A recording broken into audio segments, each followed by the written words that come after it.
Today I will be discussing the topic of adoption and its connection to mental health complications in children later in life. I will begin with an introduction to adoption, then I'll share my personal experience. Next, I will identify the 7 core issues of adoption provided by child welfare information. Adoption touches everyone involved in different ways, depending on their position and perspective.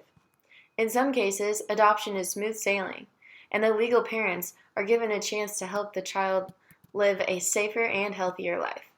However, in other cases, children who have previously been maltreated can develop mental instability in later years. Adoption is the legal, social, and emotional process in which a child becomes a legal member of another family while maintaining genetic and psychological ties to their birth family. The mental health of these kids is becoming more and more important due to the rising number of adoptions in the United States. There are 1.6 million children and teenagers who are adopted living in the U.S. and Puerto Rico, according to the U.S. Census presented in the article from the Psychiatric Times. According to the University of Minnesota, researchers, adopted children have a higher likelihood to have contact with mental health professionals. Throughout the lifetime of an adopted child, the studies showed that infants adopted by 4 months of age were almost twice as likely to be diagnosed with ODD, oppositional defiant disorder, attention deficit hyperactivity disorder, ADHD, conduct disorder, major depressive disorder, and separation anxiety disorder by adolescents. I have 5 adopted cousins on both my mom and dad's side of the family. In both scenarios, my relatives have struggled to maintain a healthy lifestyle. I have also wondered why my cousins had such a difficult time feeling secure with themselves and fitting in with their peers. Throughout my research, I have finally learned why they might be struggling more than the average person. I want you to understand that this is not the case in all adoptions. I wanted to specifically research the problems my family has struggled with. My cousin Elizabeth stayed in a hospital for 4 days after her attempted suicide, was diagnosed with depression. Deborah was recently placed in a psychiatric hospital for several weeks with symptoms of bipolar disorder. I always thought they were just struggling in life, but after researching, I learned that adoption can dramatically affect a child even if they were adopted in the first few years of their life, and even more dramatically if they were abused or neglected during the time before adoption. After discovering these factors of adoption, I understood slightly better what my cousins dealt with throughout their lives.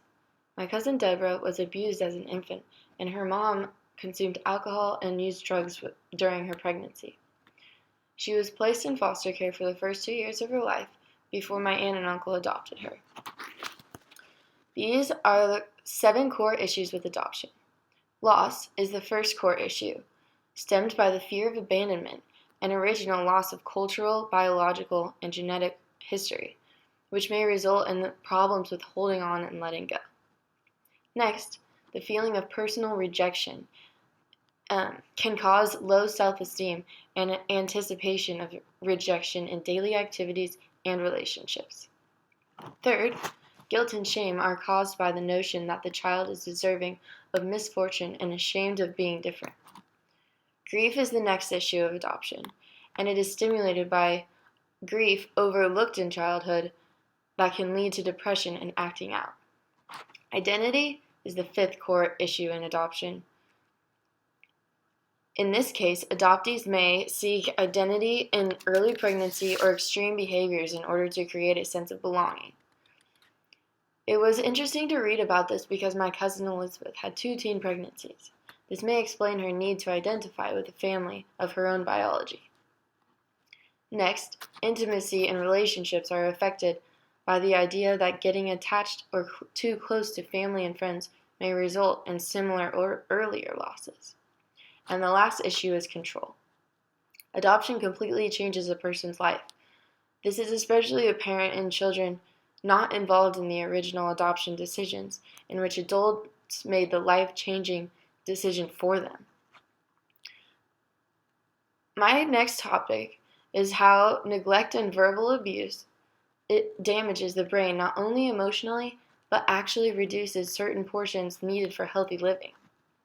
Harvard researcher Harvard researchers led by Tim Teakin found specific changes in key regions of around the hippocampus in the brains of young adults who were abused or neglected in childhood.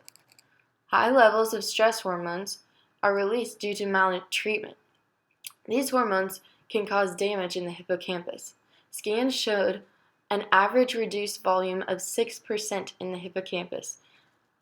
This damage leaves victims vulnerable to depression, addiction, and PTSD. In conclusion, adoption is a joyous, life-changing decision, but it is also a problematic process and can be a bumpy path.